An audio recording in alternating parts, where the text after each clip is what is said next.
Olá a todos, bem-vindo de novo nas aulas de astrobiologia. Esta aula é a segunda parte da aula original número 5, né? E o tópico, para completar essa aula 5, a gente vai abordar a chamada zona de habitabilidade, ou seja, zona habitável, para quem tem dificuldade com essa palavra.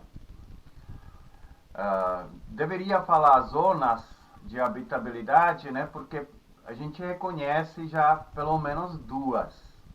Então vamos definir essas duas zonas.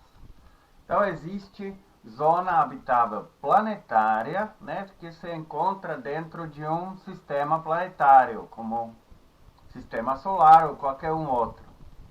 E existe também zona habitável dentro de galáxia, que também se é lugar propício onde se podem formar os sistemas planetários com condições que os planetas poderiam abrigar a vida. Então vamos primeiro começar com a zona habitável planetária, né? Então, a zona habitável planetária é definida assim, basicamente como faixa de distância de planeta da estrela, onde a temperatura efetiva da superfície daquele planeta é entre 0 e 100 graus Celsius. Isto é, que a água pode ficar no estado líquido, né? Essa definição se refere à vida como a gente conhece aqui na Terra, né? Então, já que não temos, por enquanto, sim, outros critérios, então a gente usa esse.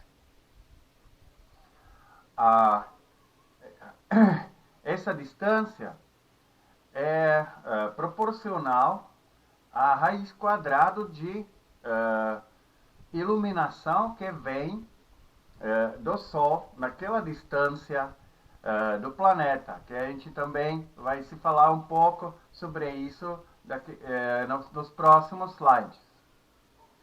Tá? Então, lembram que não é somente assim temperatura na distância certa do planeta, mas da estrela, mas tem que incluir que é a temperatura efetiva da superfície daquele planeta, porque o planeta precisa ter atmosfera, como a gente já se explicou, porque somente assim a água poderia ficar no estado líquido. A gente sabe que no Marte, né, a atmosfera é constantemente varrida por vento solar, por quase ausência do campo magnético. E também a gente não acha água líquida, apesar que teoricamente poderia ter. Além dessa definição básica, né, que se refere à água líquida na superfície de um planeta, então a zona habitável planetária também contém outros fatores, né, tipo presença de fontes de energia. Seu planeta não vai ter essas fontes, a vida não vai ter como se desenvolver, porque a vida precisa de energia constante, né? Como um sistema termodinamicamente aberto para troca de matéria e energia, para se auto-organizar, porque sem energia, sem fluxo constante de energia, não tem como fazer essa auto-organização. Então, tem duas possibilidades. Uma é meio que é anorgânica, né, ou inorgânica, que é no caso de metabolismo quimiolitotrófico. Ou fototrófico também poderia ser. Mas no começo não tinha fotossíntese, então vamos falar mais do quimiolitotrófico, que são reações redox, que é oxidando algum componente, né, assim, inorgânico e transferindo os elétrons no outro. Então, esse pode ser reação exotérmica e assim organismo ou química prebiótica pode obter energia para continuar se desenvolvendo. Segunda opção é assim compostos orgânicos, que podem ser feitos pelos aqueles organismos que usam metabolismo quimiolitotrófico ou podem ser também trazidos de fora, como a gente viu que nos cometas e asteroides tem uma certa abundância de compostos orgânicos, que os sistemas primordiais vivos, né, podem usar como fonte de energia, porque eles podem, de fato, oxidar esses compostos até CO2, ganhando energia. E além disso, também tem uma influência de tal chamado acoplamento de maré, que é um pouco assim questionado se pertence à zona habitável ou não, mas com certeza influencia a possibilidade da vida naquele planeta. Então vamos falar primeiro sobre ele. Tá? Então, acoplamento de maré é um fenômeno que afeta dois corpos celestes que são gravitacionalmente ligados. Então, existe uma fronteira de distância desses dois corpos celestes, se são na distância maior, então eles não conseguem se afetar nesse jeito, assim, com força gravitacional suficiente. Mas se seus corpos são mais perto do que esse limite, então a influência gravitacional de um corpo sobre o outro afeta suficientemente para mudar assim a distância ou rotação desses corpos celestes, né? Gente, por que se chama acoplamento de maré? A gente sabe que a Lua exerce por interação gravitacional, exerce a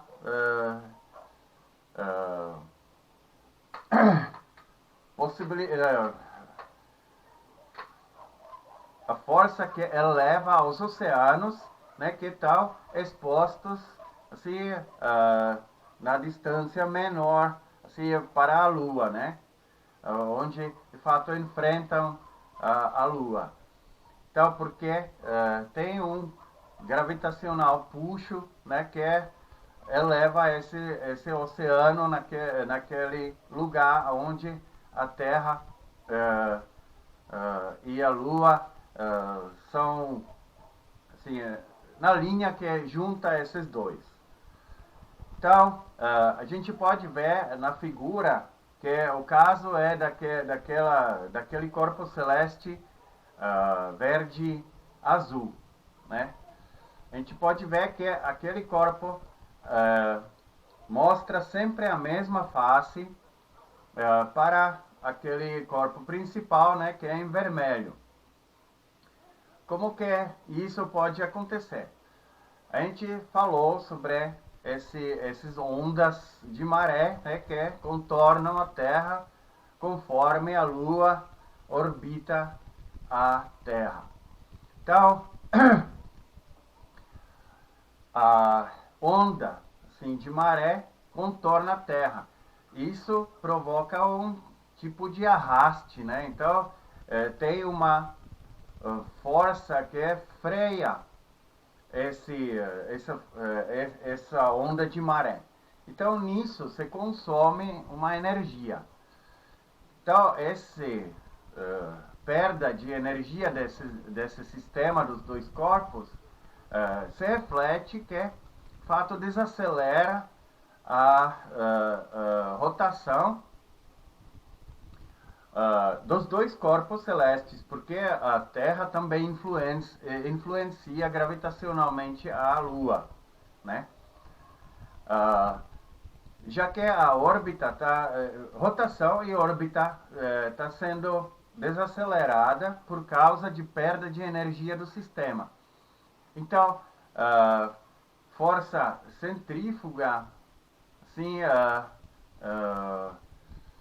faz com que, de fato, esses dois corpos celestes começam a se afastar, né? Porque não tem aquela velocidade de órbita, então se afasta mais para equilibrar o sistema. Então, na verdade, esse processo continua até os dois corpos celestes ficam acoplados pelo maré. Significa quando eles param de ter esse arrasto do maré. A Lua, como é menor, ela já se afastou tanto que, na verdade, a rotação se igualou, rotação da Lua se igualou ao tempo da órbita da Lua, né? Então, agora, ela já tem a face única exposta à Terra. Mas esse processo ainda não terminou, porque a Terra ainda, de fato, tem tempo de rotação é diferente do tempo da órbita da Lua, né? Porque elas orbitam relativamente um sobre outro. Então, esse processo vai continuar. A Lua vai se afastar e provavelmente alguns 2 bilhões de anos a Lua se afasta tanto que, na verdade, a Terra também vai começar a expor somente uma face, sempre a mesma, à Lua. E assim, eles entram assim num equilíbrio e o distanciamento vai parar. Então, a Lua não vai fugir da Terra, mas vai entrar no acoplamento mútuo. Desculpem, eu tinha que fazer uma pausa inesperada. Então, vamos continuar. Então, tentei explicar assim, o acoplamento de maré, né, que leva a sincronização da órbita e a rotação daqueles dois corpos celestes, se eles estão na distância menor do que a limite necessária para essa interação acontecer. Então, esse tem algumas consequências, né?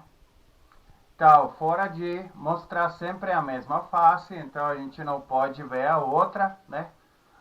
Quando a Terra vai entrar também nessa ressonância orbital, então quem vai viver assim no lado que está exposto à Lua, vai ver a Lua toda noite, e aí quem vai viver no lado oposto nem vai saber às vezes que a Lua existe, né? Então, esse pode mudar as condições da vida, né?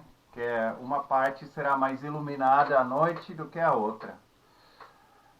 Mas o que é mais importante é que essa consequência, ou seja, uma das consequências é que se o planeta que entra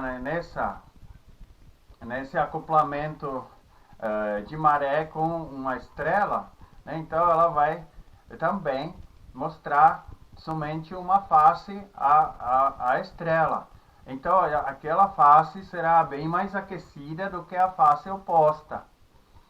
Então, se o planeta vai ter atmosfera para poder ter água líquida e vida como a gente conhece, então provavelmente esse efeito assim vai resultar em um gradiente bem alto de temperaturas que pela atmosfera vai acontecer a troca, né, do ar quente e ar frio, fazendo uns ventos bem fortes, né? Então esse poderia afetar bastante a vida, apesar que a gente conhece, sim, aqui na Terra, né, que são organismos que, por exemplo, conseguem viver nos riachos bem rápidos, se agarrando à superfície, né? Então, esse também não é obstáculo para a vida se desenvolver, apesar que as condições vão ser bem mais severas do que se o planeta ficar sem acoplamento de maré com a estrela que ele orbita. Tá? Então, acoplamento de maré pode, de fato, afetar assim, a qualidade da zona habitável planetária. Bem, a zona habitável planetária, aquela faixa de distâncias, ela muda com a massa daquela estrela, né? Que a gente também lembra assim daquele diagrama de Hertzsprung, né? Russell Hertzsprung, que é tamanho, assim, ou seja, massa da estrela é ligada também à luminosidade, né? Normalmente, assim, maior a estrela tem maior temperatura na superfície e por isso também maior luminosidade. Então, esses efeitos são um pouco mais complexos, então a gente pode ver que a zona habitável, com o tamanho da estrela crescente, se afasta num modo mais ou menos linear, né? Aqui essa faixa nessa figura é mostrar como HZ, né? Habitable Zone em inglês. Então a gente pode ver que no nosso sistema solar, né, com massa da estrela igual à massa do Sol, né? Então por isso 1, porque aqui a escala é relativa.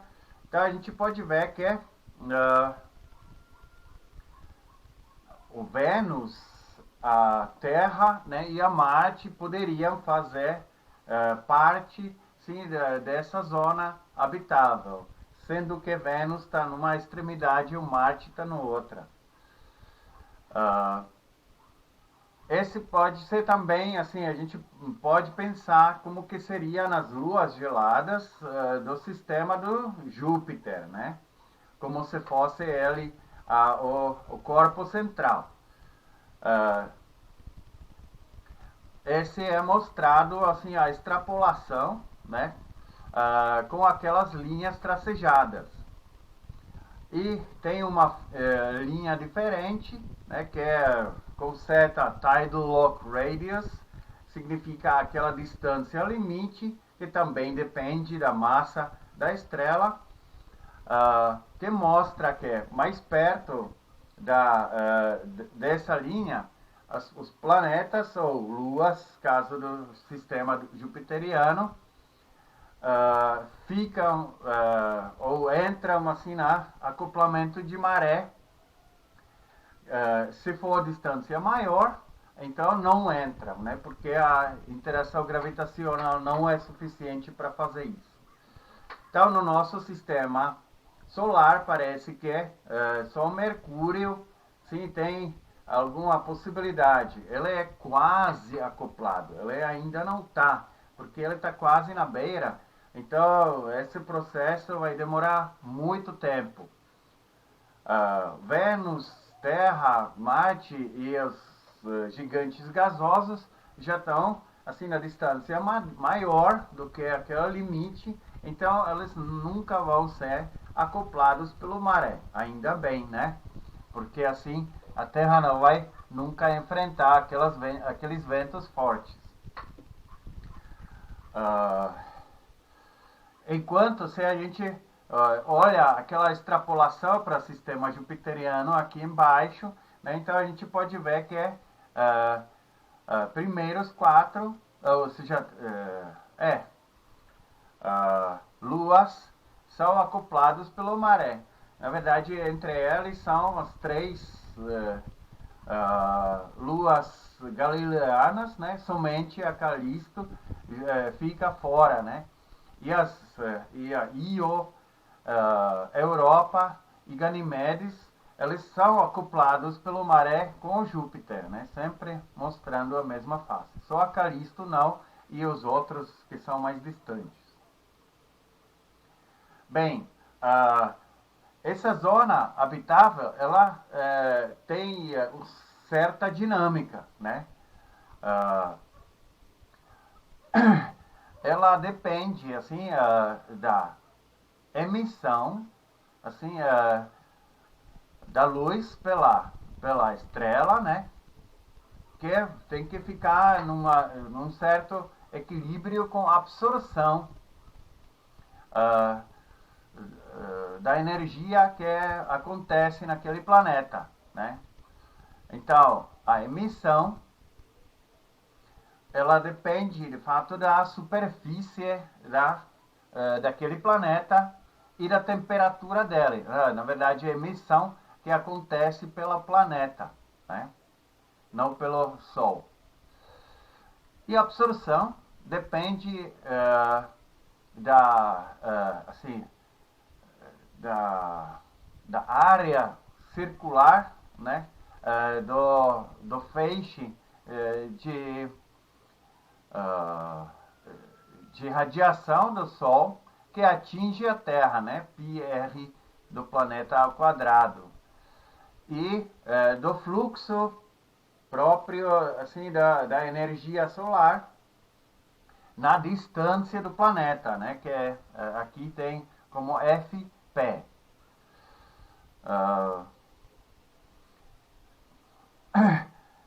Que depende do fluxo nominal, né? Dividido por a superfície atingida, né? Então, ou seja, na distância do planeta D, né? Então, ou seja, da superfície da esfera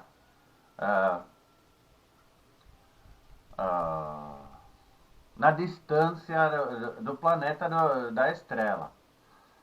Então, esse fica no equilíbrio, né? A emissão e a absorção. Então, caso disso, a gente pode, dessa equação primeira, pode isolar a temperatura efetiva, né? Que é a segunda equação. Lá também aparece aquele fator que ainda não mencionei, que é o A. O A define então o chamado albedo do planeta. O que é um albedo? Albedo é porcentagem da luz refletida por o planeta, não emitida, mas refletida, que não seja absorvida. Então, esse albedo, assim, depende, ele tem um espectro inteiro, né? Mas ele depende, assim, como que será a superfície.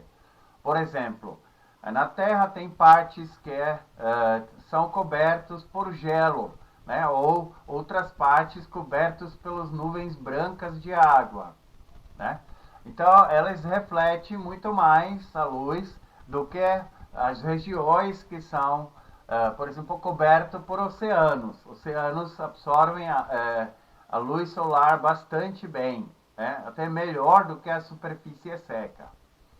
Então, a proporção desses vai definir o albedo, né? A parte da luz que seja refletida. A gente pode ver que na figura embaixo, esse pode afetar, de fato, as fronteiras da zona habitável, né? Que são um pouco mais dinâmicas do que dependendo daquela definição base, que são distâncias onde a temperatura efetiva é entre 0 e 100 graus. Por quê? Porque essas nuvens ou a região coberta por gelo que reflete bastante, né?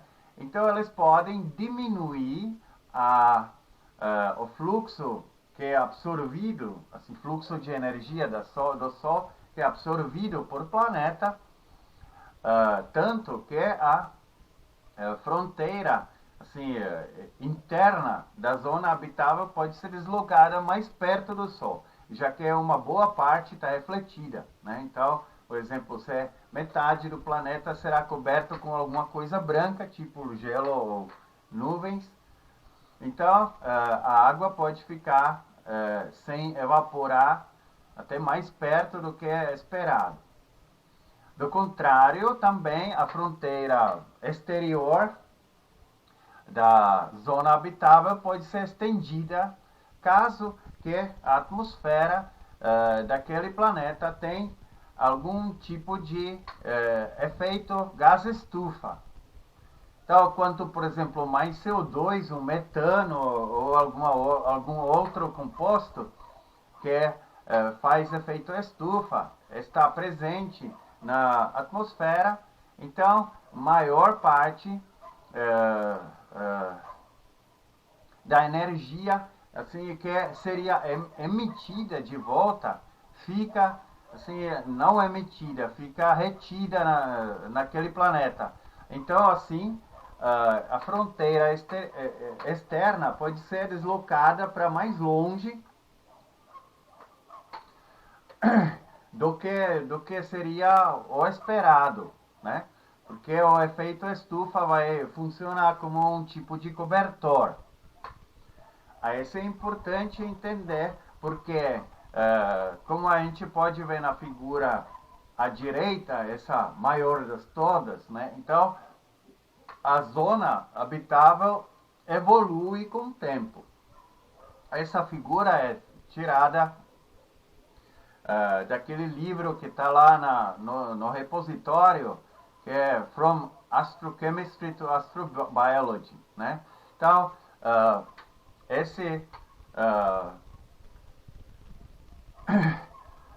essa figura mostra que assim, quando o Sol estava mais jovem, aqui à esquerda, aquela escala é como se fosse para passado, né?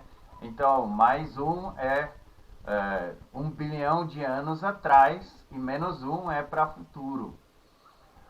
Eu demorei muito para entender essa figura, mas é assim mesmo. Vocês podem confirmar no texto daquele livro.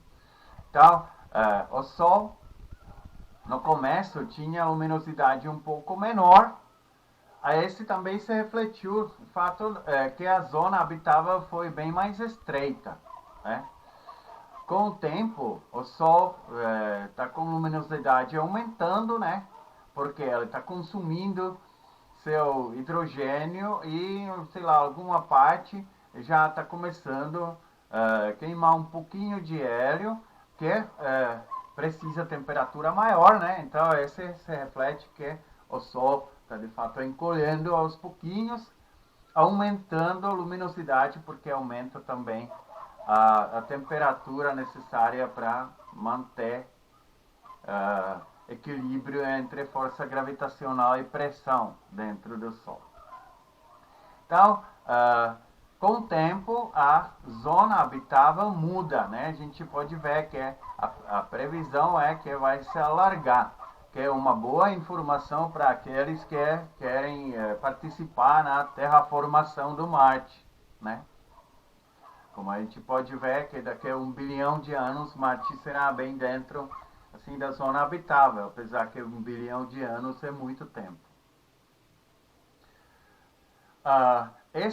Essa mudança de luminosidade do Sol, esse foi assim, esse causou, quando foi descoberto, causou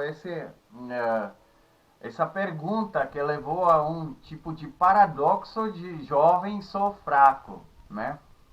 Por que paradoxo? Porque Sol, assim, se a gente pensa que a Terra não mudou a órbita, assim, muito, né? Assim, durante o tempo, então a luminosidade do Sol no começo não era suficiente para se originar a vida. a gente pode ver aquelas duas curvas que são mais ou menos marrons, né? Aí embaixo é curva de temperatura na superfície da Terra, se a gente considera que não tem atmosfera. E em cima é com a atmosfera como a gente conhece de hoje, que também não foi, né? Que a gente vai ver na próxima aula. Mas se tiver atmosfera assim recente, então a gente pode ver que no começo mesmo que com a atmosfera a temperatura da Terra seria maior, mas ainda seria uns menos, no começo uns menos 22 graus, que não é muito favorável à vida, né? Então o paradoxo é como é possível que a vida se originou na Terra tão cedo, mesmo que o Sol não iluminava a Terra suficientemente para tiver temperatura acima do zero. Esse é explicado hoje em dia assim, pelo efeito estufa, como eu mencionei, que ele pode, na verdade, mudar a fronteira da zona habitável ou temperatura do planeta na dada distância, né? Então, como que é possível, né? A temperatura do planeta, ela depende de vários fatores, né? Então, primeiro é aquele calor, ou seja, a energia recebida da estrela, né? Parte é calor, parte é depois, assim, outra radiação convertida em calor, né? Pelos processos químicos na Terra, ou até biológicos depois.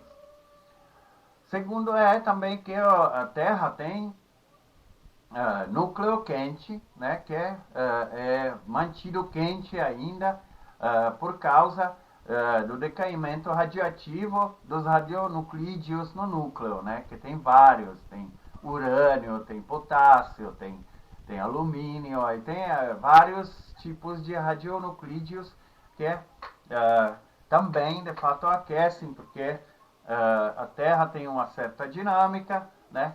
Assim, o núcleo aquece o manto, né, que é plástico, então não é nem sólido, nem líquido. Então lá tem algumas convecções que esse calor do decaimento pode chegar à crosta, né, aquecendo a Terra, ou seja, a superfície, então dando uma maior chance que a vida acontece. E, por fim, tem aquele efeito estufa, né? Então, aqui tem listado os compostos mais influentes que podem fazer efeito estufa ou fazem aqui na Terra. Então, pode ser monóxido de carbono, que felizmente tem muito pouco, né? Porque ela é muito prejudicial à vida.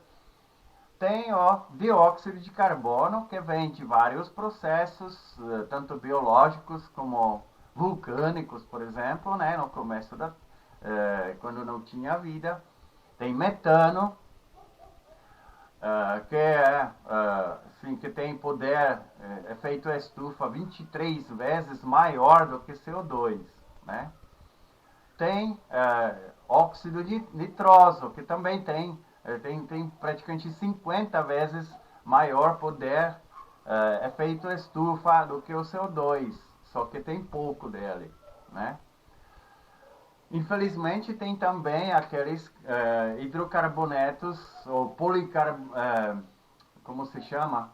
Carbonetos policlorofluorados, né? Aqueles CFCs, que eram emitidos por seres humanos, assim, naqueles fluidos de refrigeração usados antigamente. Hoje é tudo proibido, apesar que já tem alguns indícios que, por exemplo, a China está suspeita que está reintroduzindo esses fluidos. Esses tem efeito estufa, fora que também acabam com a camada de ozônio, né? por fim, aqui estão mencionando o vapor de água. Pouca gente lembra disso, mas água absorve no infravermelho assim, muito bem, em vários picos. Para vocês verem onde, quem absorve, né? Então eu me prestei aqui a figura de um capítulo do livro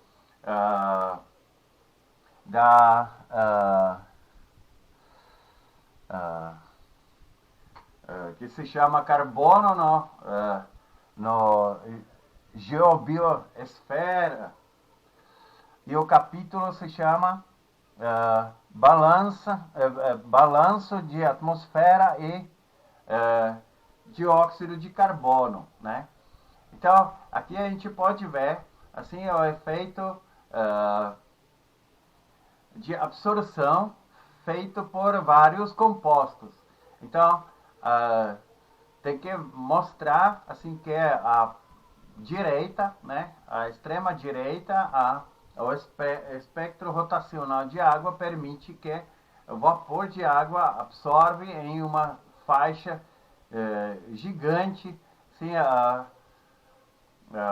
luz solar, né? Assim, especialmente o infravermelho. Então,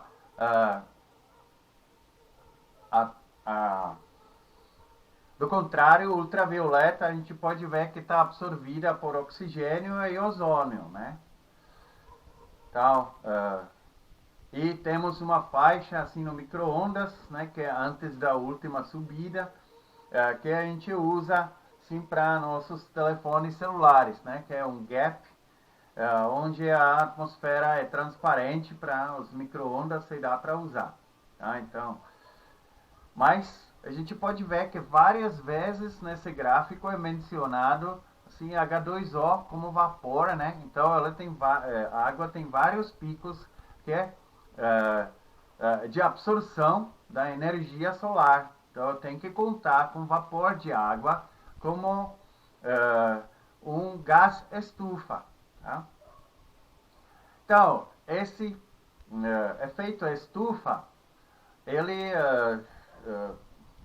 pode ter algum tipo de retroalimentação, né? Que teoricamente pode ser positiva ou negativa. Então, como que é? A retroalimentação positiva é de fato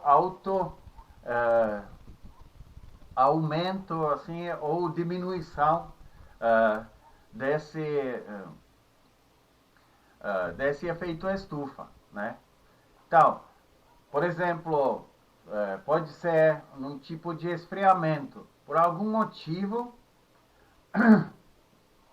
a temperatura baixa. Sei lá, uma erupção vulcânica que impede assim, que o Sol ilumina bem a Terra.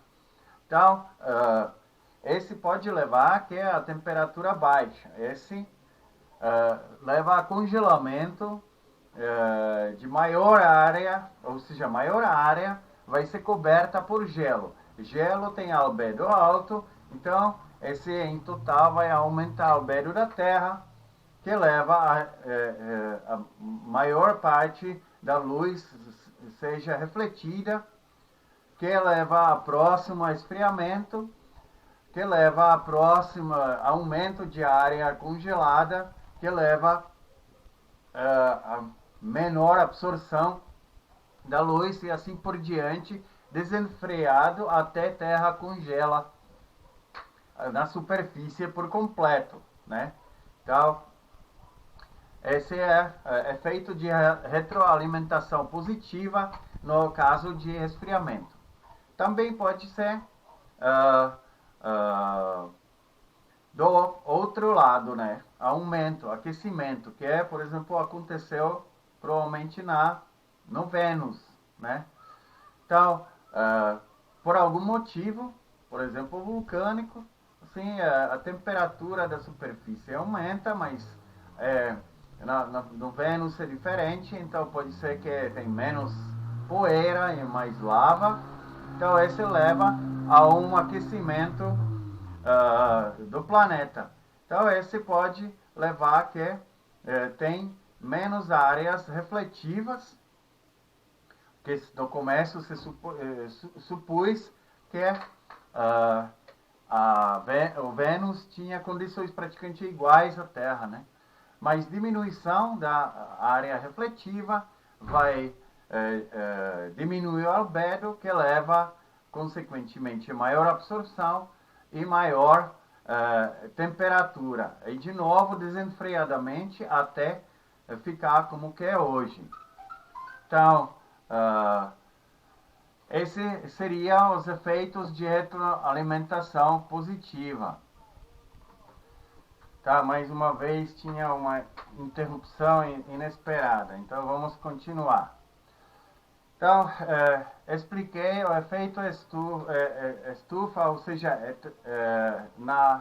naquele modo de retroalimentação positiva, né, que é desfavorável, porque aumenta algum desvio de temperatura até absurdo. Porém, existe também efeito de retroalimentação negativa, como está mostrado aqui embaixo.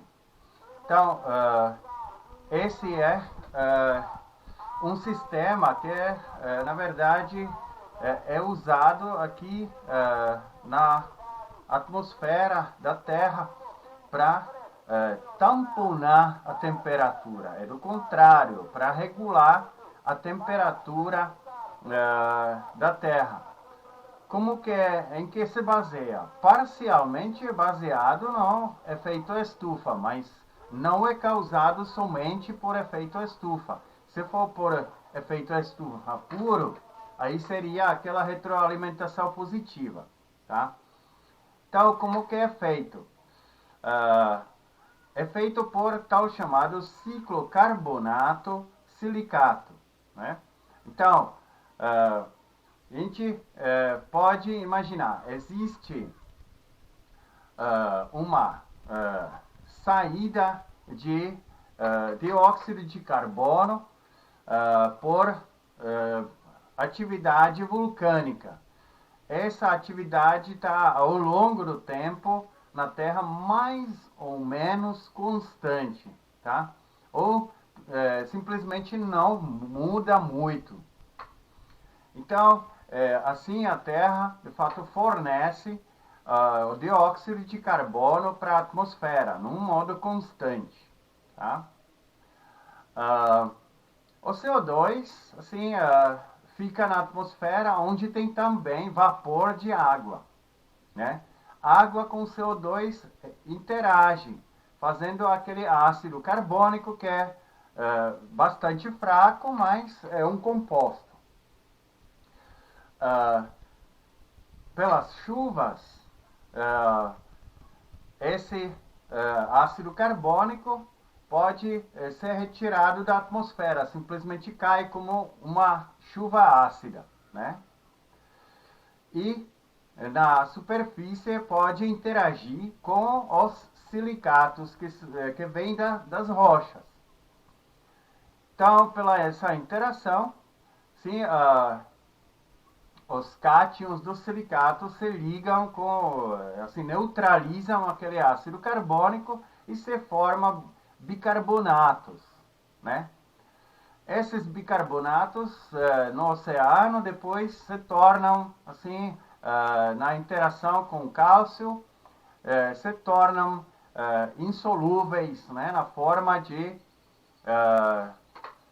carbonato de cálcio, que é também um tipo de rocha, né?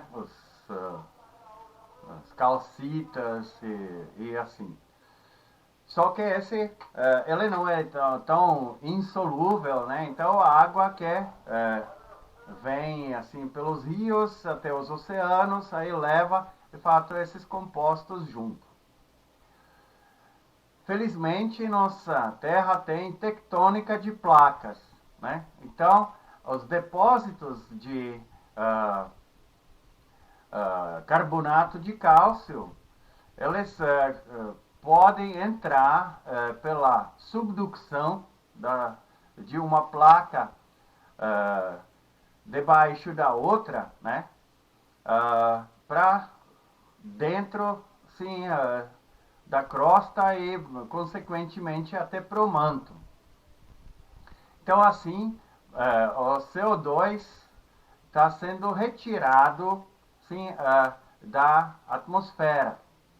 Por fim, assim, no manto, assim, a temperatura suficientemente alta que destrói esse carbonato de cálcio, né? Libera o CO2 e se forma de volta os silicatos, né? Então, assim, o ciclo é completo. Agora, como ele funciona? No tamponamento da temperatura, né? Então, a gente se falou, assim, a tectônica de placas tem velocidade assim de movimento das placas mais ou menos constante. Então, o vulcanismo que é provocado por causa disso também libera CO2 numa velocidade mais ou menos constante, tá? Agora, se por algum motivo acontece que a temperatura diminua, né? Então, esse significa que o ponto de orvalho da água é menor, assim, ou seja, menor, não é menor, mas assim, a temperatura se aproxima a ele, né? Então, maior parte da água começa a condensar. Por isso, ela também leva a maior parte de ácido carbônico, né? Então,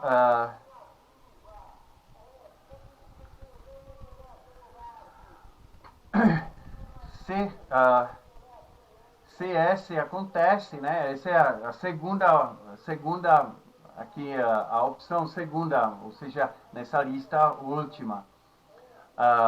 Se esse acontece, então aumentam as chuvas ácidas, que aumentam também a erosão, que leva à interação de cálcio e outros cátions com ácido carbônico. Então, a maior parte do CO2 está sendo levado assim para dentro da crosta e do manto, né? Então, a temperatura, se ela diminua, né? Então, tem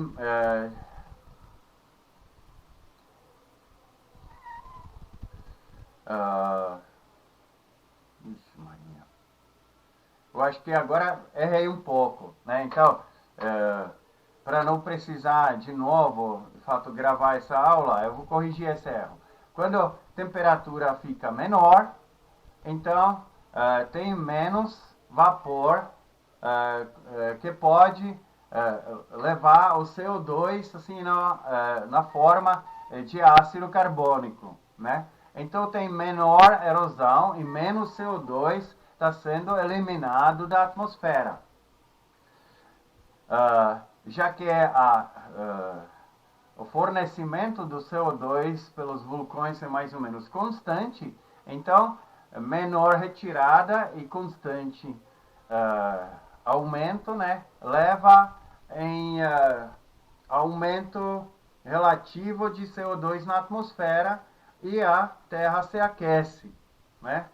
Então aquela diminuição da temperatura está sendo tamponada. Agora, então, para ficar bem claro, se a temperatura do contrário aumenta, né? Então, isso significa que mais vapor fica na atmosfera, né? Porque na temperatura elevada, assim, pode ser dissolvido mais água na atmosfera. Significa mais água pode reagir com CO2, produzindo mais chuvas ácidos que fazem maior erosão e então mais CO2 é retirado da atmosfera, já que a evolução do CO2 pelos vulcões é constante, então esse conjunto leva à diminuição relativa do CO2 da atmosfera, né? Resfriando a Terra. Então, quando ela se aqueceu, esse mecanismo vai, do contrário, resfriar a Terra, até chegar de novo a equilíbrio. Tá? Então, lembram disso. Essa é coisa muito importante. Existe também uma variante que entra na cena depois de vida se originar, né? A gente pode também ver que assim, se tiver CO2 na atmosfera, as plantas fotossintetizantes podem retirar esse CO2 fazendo os compostos ou até depósitos assim de carbonato de cálcio. Por exemplo, a cianobactéria faz exatamente isso. Ela é responsável por maior fotossíntese ainda agora na Terra, né? Junto com o fitoplâncton. Então, ele também precisa aquelas suas caixas para sobreviver no oceano. Quando eles morrem, aí sedimenta todo carbonato de cálcio e ajuda para retirar CO2 da atmosfera. Né? Então, agora, como que influencia? Se a temperatura aumenta, esse normalmente leva a maior produção assim, de organismos fotossintetizantes.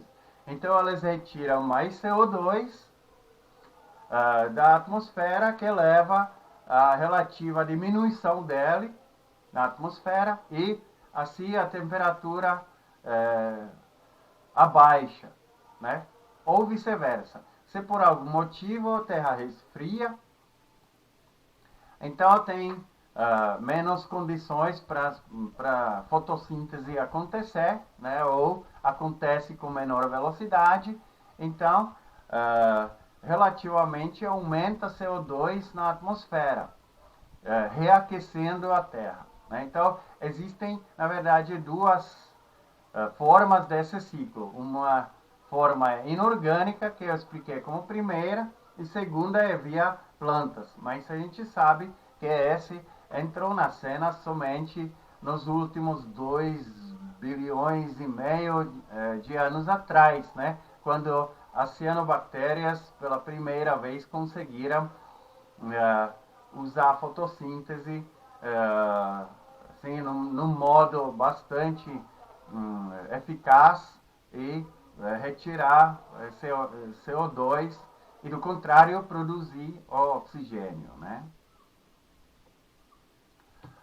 Bem, esse oxigênio também contribuiu na assim, proporção do efeito estufa dos gases presentes na atmosfera, né? Então agora vamos sintetizar aquele paradoxo de sol jovem com o efeito estufa, né? Esse até leva àquela hipótese famosa assim de Terra como superorganismo, né? Hipótese Gaia. É um dos fatores que fala a favor, né?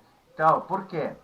Porque no começo não tinha oxigênio, então o metano que era presente não era consumido por reação com oxigênio, né? Metano a gente se falou que é gás estufa 23 vezes mais eficaz do que o CO2.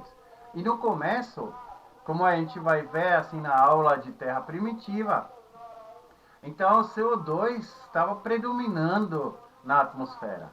Então o efeito estufa era gigante, tá? E por isso também pressão atmosférica, como a gente vai ver na próxima aula, chegava a centenas até 1000 atmosferas. Né? Coisa parecida agora no Vênus, que tem 95% assim, de CO2, e a pressão lá é 90 atmosferas, né?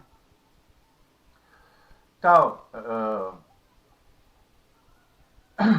no começo, então, na Terra tinha bastante assim, CO2, metano não era consumido, então tinha presença de metano e também com aquela pressão atmosférica muito maior, se dissolvia muito mais, ou seja, água na atmosfera, né, que era em termos absolutos em porcentos, né? Hoje é bem menos. Então esses três gases estufa em excesso, na verdade, ficaram como cobertor para a Terra, então aquecendo que a Terra não tinha aqueles menos 22 graus esperados pela luminosidade do Sol na distância da Terra, né? Então, no começo, sim, as gases estufa estavam estendendo, de fato, essa possibilidade assim de temperatura ficar acima do zero. Então podia começar a vida, né?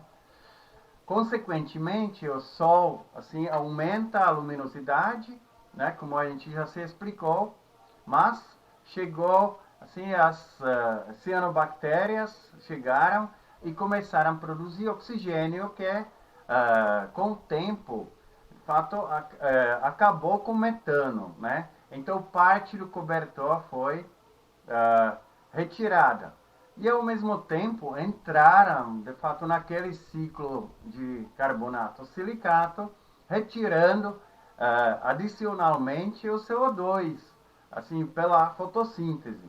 Então tirando outra parte de cobertor. Esse, assim, retirada progressiva do CO2 diminuiu a pressão da atmosfera, que também limitou a quantidade de água que estava presente assim, na atmosfera.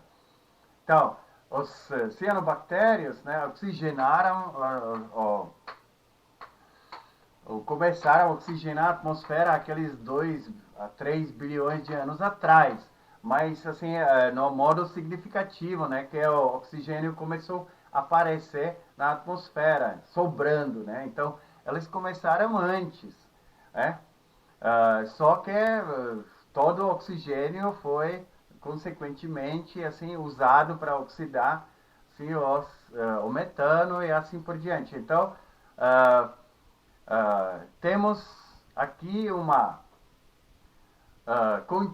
um contínuo aumento de luminosidade do Sol e um contínuo retirada do cobertor dos gases estufa provocados assim pela queda de concentração de CO2, de concentração de metano e de água sim, na atmosfera, equilibrando o sistema, né?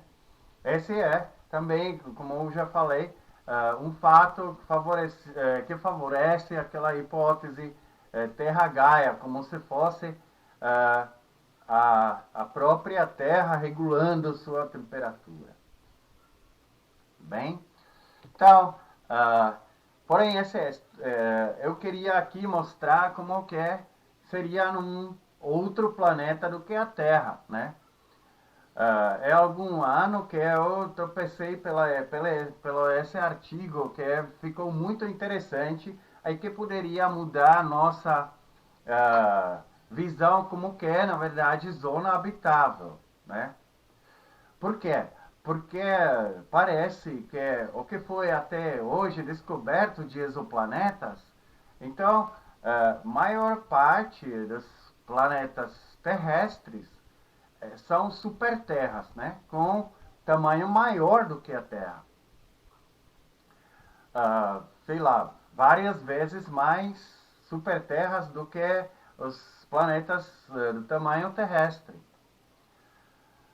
Isso é interessante porque com massa aumentada, né, também aumenta a velocidade de escape daquele planeta. A velocidade de escape vale para tudo, não só para os foguetes que a gente está mandando para a órbita, ou para outro lugar do universo, mas também vale para os gases da atmosfera. Nossa atmosfera, sim, não contém quase nenhum hidrogênio, apesar que até hoje hidrogênio também é produzido. Por quê? Porque, na verdade, se a gente pensa naquela distribuição energética de um gás, né? Então, as velocidades cinéticas, assim, de uma parte dessas moléculas podem ser maiores do que a velocidade de escape. Então, o caso disso, essa parte escape da Terra. Caso do hidrogênio, a porção é tão significativa que a Terra praticamente não consegue reter o hidrogênio. Tá? Só que nas superterras, né, se tiver uma massa por volta de 3 vezes maior do que a massa terrestre, então a velocidade da escape já vai ser tão alta que aquela superterra vai conseguir reter porcentagens de hidrogênio. E aí vem esse artigo que mostra uma coisa muito interessante, que o hidrogênio por si só, né, ele hidrogênio molecular, ele assim é simétrico, não é dipolo, então não absorve muito a luz, né?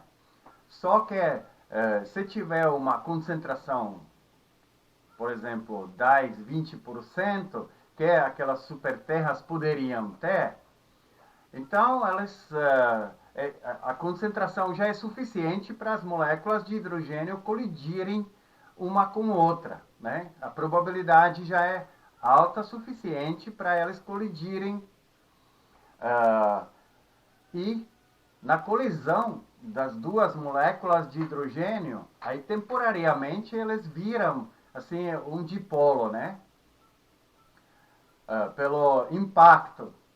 Aí caso disso, o dipolo temporário do hidrogênio ele consegue absorver muita energia. Tá? Então aqui tem um gráfico que mostra assim os picos de absorção harmônicos, né? E a gente pode ver que são largos e sobrepostos, né? Mostrando assim uma absorção gigantesca. Na lista a gente pode ver que a pico de absorção fundamental, primeiro harmônica e tal, são tudo em tamanhos de comprimento de onda, assim, 2 a 0,2 micrômetros, né? Significa micro-ondas mais ou menos, né? Então, justamente, sim, esse pode ser transformado em calor retido, né? Essa absorção nessas superterras seria tão gigantesca que o planeta poderia ter água líquida por causa disso até na órbita do Saturno, significa 10 unidades longe assim do Sol. Tá? Então, as superterras, assim, a zona habitável, então a gente pode ver que depende da massa do planeta rochoso. Tá? Então, a superterra não deveria ficar muito perto da estrela, né? Porque acabaria com o Vênus. Deveria ser muito mais longe. Então a gente pode ver que as novidades que a gente lê assim nos artigos levam às conclusões que a gente vai precisar logo redefinir o que é zona habitável. Caso desse hidrogênio, eu ao mesmo tempo vi um artigo que também estava sobre hidrogênio nas superterras, mas não era sobre a absorção de luz, mas era sobre a possibilidade de fazer um ciclo de respiração e fotossíntese não baseada assim na água e oxigênio, mas baseada no metano e hidrogênio, né? Que ainda as necessidades energéticas são um quarto das necessidades da fotossíntese que a gente conhece, né? Então, nessas superterras, a gente poderia achar uma vida que respira, fato não oxigênio, mas hidrogênio e assim queima, ou seja, faz fotossíntese não a partir de água, mas a partir do metano, né? Então a gente pode ver que você muda muita coisa, tá? Então eu quero que vocês saibam que aquela zona habitável pode depender em vários outros fatores do que a gente se explicou no comecinho. Tudo bem? Então vamos para zona habitável galáctica. Esse fato, ou seja, essa teoria não é aceita por todos, né? Mas parece que logo vai ser, porque existem vários indícios, né, que até afetam aquela famosa equação do Drake, que fala sobre a possibilidade que a gente faz um contato, né, que lá esses fatores também entram. Então, a maioria dos cientistas já acredita que existe zona habitável galáctica. Essa zona, fato, depende, como eu expressei aqui embaixo, pela equação, assim, em uma multiplicação de 4 probabilidades, né? Então, quais são? Aquela probabilidade SFR, né, que significa Stellar Formation Rate, ou seja, em português, a velocidade da formação estelar. Então, isso é, assim, quando é maior a produção de estrelas, assim, né, naquele lugar, ou no tempo da galáxia, então, maior a probabilidade que vai ter algum sistema planetário que pode abrigar a vida, né? Segunda probabilidade é a probabilidade de metalicidade.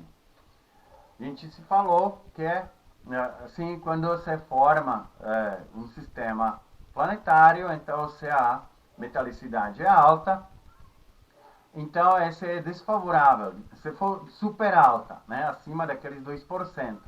Se for baixa, esse também é desfavorável, porque não tem material para os planetas rochosos, né? Então, essa probabilidade também é uma certa para se formar um sistema planetário que pode abrigar a vida, tá? A próxima é, de fato, a probabilidade de tempo suficiente para alguma vida se originar, evoluir, né? Então, não é possível que se forma a galáxia e já começa tudo, né? Então, esse também entra na equação. E, por fim, tem aquela probabilidade de supernovas, né, SN.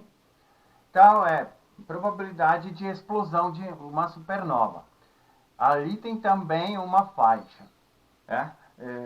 Se for pouco, aí vai ter pouco material produzido por supernovas, né? Então, metalicidade também depende disso. E se for muitos, então vai ter tanta radiação que pode evaporar até sistema planetário inteiro, que vai diminuir aquela probabilidade de lugar habitável na galáxia, ou seja, zona habitável galáctica, né? Então, quanto à metalicidade, a gente pode também assim observar onde aquela zona habitável poderia ser, tá? Aqui nessa figura a gente tem mostrado que existe um plano galáctico e em volta dele ainda existe um halo, tá? Esses lugares diferentes, eles têm, aí no centro ainda existe aquele bojo, tá? Então, depende muito, assim, onde no plano, ou seja, na galáxia, tem que tipo de estrela, né? A gente reconhece hoje em dia 3 gerações de estrelas, né? Então, a geração primeira, né? Então, a mais antiga, tinha estrelas gigantes que não tinha metalicidade nenhuma, porque antes deles era só o Big Bang que produziu só o hidrogênio, hélio e um tiquinho de lítio, né, ou deutério. Então, não tinha metalicidade praticamente nenhuma. Então, quando elas explodiram, que já aconteceu, porque também viveram curto tempo, então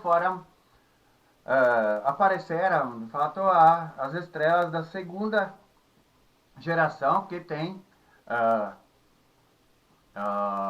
metalicidade assim, baixa, mas já tem alguns metais no modo astronômico, né? Já eram menores, mas a maioria também já, ou seja, uma boa parte já explodiu em supernovas, enriquecendo o universo com metais que foram usados por estrelas de terceira geração, como o nosso Sol, que já poderiam apresentar aquela metalicidade de 2% que a gente considera como alta. Na galáxia, assim, no bojo tem um monte de estrelas, novas e mais velhas, né? Então, a metalicidade, que normalmente se expressa como assim, proporção de ferro ao hidrogênio ou outro metal, né, ao hidrogênio. Então já pode variar, né? Naquele bojo não será nem muito, nem alta, nem super baixa.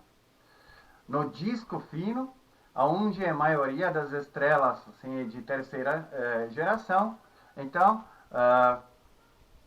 pode ter metalicidade alta.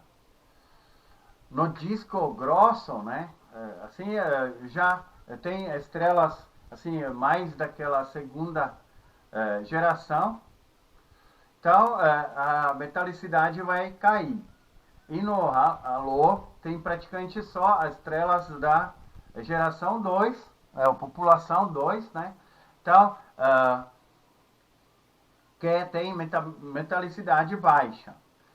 Então a gente pode expressar assim diretamente como a proporção de ferro por hidrogênio, essa metalicidade, né? Que do Sol é aquela de 2%, 0,02. O resto a gente costuma, de fato, expressar em relação da metalicidade solar, né? Como é visto aqui naquela equação no fundo desse slide, né? Que é metalicidade relativa, é a proporção de ferro com hidrogênio, que equivale a logaritmo de proporção absoluta daquela estrela dividida por proporção absoluta do Sol, né?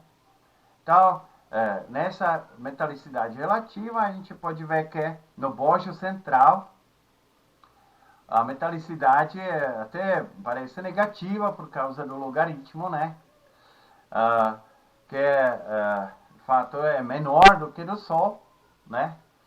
Então, 1,2% se comparar assim, no modo absoluto. No disco fino, é aqueles 2%, né? Então, no disco grosso, a gente chega a 0,5%, né? Então, já tem aquela mistura assim, de estrelas mais velhas com as novas. E no halo, fica 0,05, né? Então é muito baixa. Então a gente pode ver que a zona galáctica deveria ser situada no disco fino, né?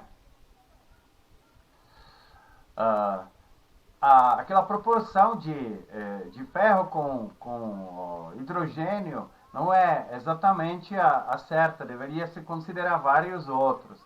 Mas como parecem diminuir com o tempo,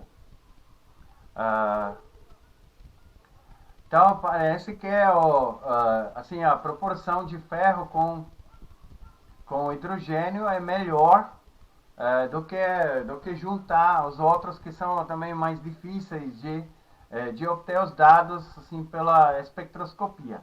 Então se reduziu essa metalicidade à proporção de ferro por hidrogênio como principal. Bem, a metalicidade, assim como ela influencia a zona galáctica. A metalicidade alta, como a gente se falou assim na formação planetária, né? Então tem chance de se formar bastante planetas rochosos, né? Que também podem ser enriquecidos com aqueles radionuclídeos, porque a metalicidade é justamente que vem das supernovas. Então significa o planeta aquecido também por dentro. Não é só aquecimento, mas assim esse núcleo líquido promove tectônica de placas. Na origem da vida, né, a gente vai ver que na verdade assim a tectônica de placas é essencial para a vida se originar, porque lá no fundo do oceano, onde tinha aqueles, ou até hoje tem, as fontes hidrotermais, então fornecem toda a possibilidade de ter aqueles pares redox, que são necessários para a vida evoluir. Não tem a luz solar, mas no começo ninguém usava, né? E por outro lado, assim, até a Lua estava bem mais perto, então os efeitos de maré levaram as ondas de 1 quilômetro. Então, na superfície seria, sei lá, cada 3 horas varrida por uma onda quilométrica. Então, esse também não ajuda muito. Mas, assim, as fontes hidrotermais feitos pelas tectônicas de placas, que é a partir de metalicidade certa, aquela metalicidade alta. Então, promoveu a possibilidade da evolução química. Tá? Também isso afeta o vulcanismo, né? O vulcanismo já foi culpado por por extinções de massa, especialmente por aquela maior dos todas, que foi no final do Permiano, né? Então, que 97% assim, da vida sumiu, né? Ou espécies sumiram. Então, esse também é um gatilho da vida, assim, via seleção natural, né? Sem isso, quem sabe que vida seria aqui, né? Então, esse também é importante. Aí, de novo, vem da metalicidade, assim, local, naquele lugar da galáxia, tá? Se tiver metalicidade boa, aquela alta, né? Então, o núcleo do planeta rochoso fica líquido, como a gente falou, mas se você tem um efeito a mais, o núcleo líquido na rotação, né, onde tem íons, então funciona como dínamo produzindo uma magnetosfera, né, ou seja, campo magnético que protege aquele planeta sobre excesso da influência do vento solar e da radiação ultravioleta, né? Não, essa é a camada de ozônio, mas assim, contra vento solar, se protege, né? Então, tem vários fatores que são super importantes, assim, que daquele lugar da galáxia tem metalicidade alta, ou seja, aqueles 2%. Bem, a zona habitável galáctica, ela também tem assim, muda com o tempo, né? Então ela também é dinâmica. Por quê? A gente pode imaginar, quando a galáxia é jovem, então a maioria não tem muita metalicidade, né? Porque tem estrelas daquela segunda população e que são mais velhos, né? Então elas não têm metalicidade, não dá para achar muita possibilidade de formar sistemas planetários rochosos. Com o tempo, especialmente no Bojo, onde tem concentração estelar maior de todas, né? Então explodem as supernovas, espalhando os metais mais, assim, no modo astronômico, e com o tempo se difunde a galáxia. Então, os metais com o tempo ficam mais e mais longe, só que as supernovas não. Então, se forma uma faixa onde já assim a taxa de supernovas é suficientemente baixa para a vida não seria aniquilada, né?